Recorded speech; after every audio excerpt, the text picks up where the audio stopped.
लक्ष्मीच्या पावलांनीच्या आजचा भाग बघण्याआधी तुम्हाला नवरात्रीच्या खूप खूप शुभेच्छा. आणि प्लीज चॅनलला लाईक, शेअर आणि सबस्क्राईब करायला विसरू नका.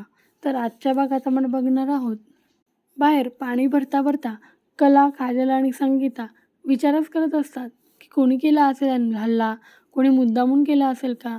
तेव्हा संगीताचा पाय घसरतो, म्हणून ह्या दोघी तिला मध्ये पाठवून देतात. व नंतर काजल कलाला म्हणते, तायडे, आईबाबांचं ना आता वय झाले, त्यांना असे ह्या वयात पण कष्टाचे कामं करताना पाहून ना मला खूपच वाईट वाटतं. काहीतरी तर करायलाच पाहिजे.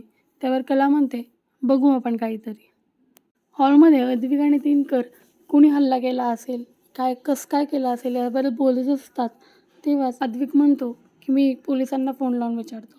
पोलिसांनी सांगितल्याप्रमाणे तो सगळ्यांना सांगतो की तुम्ही जोपर्यंत सांगत नाही की कोण असू शकतं ते माणसं, तोपर्यंत ते काहीच तपास लावत नाही.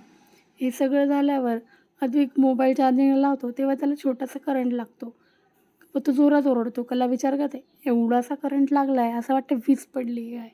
आणि अद्विकला दिनकर सांगतात की तिथे वायर थोड्या फुटलेल्या आहे म्हणून करंट लागतो. तेव्हा अद्विक म्हणतो, अरे हे खूप रिस्की आहे, तुम्ही काम करून घ्या. दिनकर म्हणतात, हो थोडं पैशाची कणकण आहे, नंतर करतो.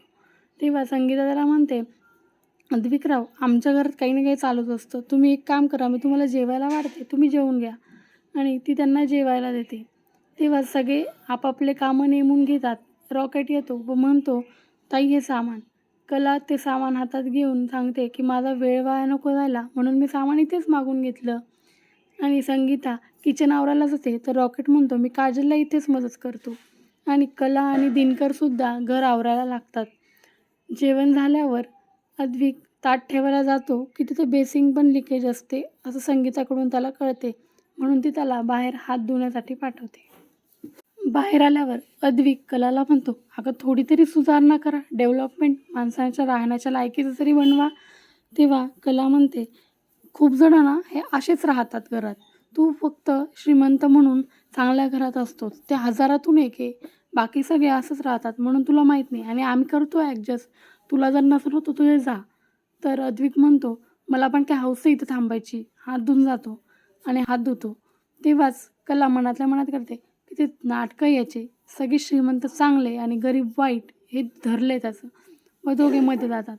मध्ये येऊन कला तिच्या आईवडिलांना सांगते की हा चालला आहे, मी थांबते. त्यावर सगळे तिला म्हणतात, नको नको तू पण जा. पण मग कला हे मान्य करत नाही. ती म्हणते, ते लोक वापस आले तर मी काय करायचं, आणि आबांना पण वाईट वाटेल मी जर तुम्हाला अशा परिस्थितीत निघून गेली तर. ते सगळं ऐकून अद्विक मनातल्या मनात विचार करतो, मी खरंच जर हिला अशा परिस्थितीत सोडून गेलो तर आबांना अजूनच वाईट वाटेल आणि ही नंतर मीठ मसाला लावून द्यायला मोकळीच आहे.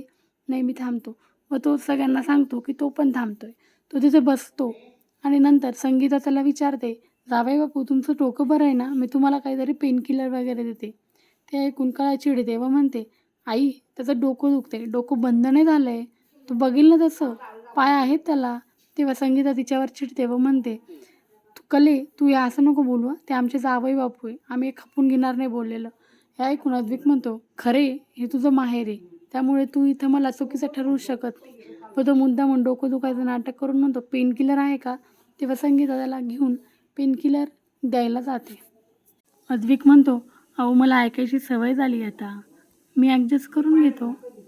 इकडे बेडरूममध्ये आल्यावर संगीता त्याला पेनकिलर देऊन आराम करायला सांगून तिथून चालली जाते. तेव्हाच अद्विकचा फोन वाजतो. अद्विक फोन उचलतो. सरोज त्याला खूप ऐकवते की तुला ऑफिसचं कामं नाही आहे का, असं वगैरे वगैरे. तेव्हा अद्विक तिला म्हणतो, अगं आई इथे थोडी पॅनिक सिच्युएशन झाली आहे, त्यांच्या घरी थोडे गुंडे येऊन त्यांना धमकी देऊन गेले.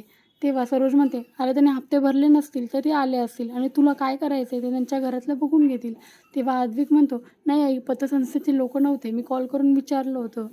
तेव्हा सरोज म्हणते, ठीक आहे जाऊ दे, तू त्यांच्या घरातला कर्ता पुरुष नाही आहे, आपल्याला काय करायचं आहे, ते जे होईल ते होईल, म्हणून तू सध्या लवकरात लवकर इकडे ये. अद्विक पण म्हणतो, हो आई मी आता थोडा वेळ इथे थांबतो आणि जेवढं शक्य होईल तेवढ्या लवकर इथे चालला जातो.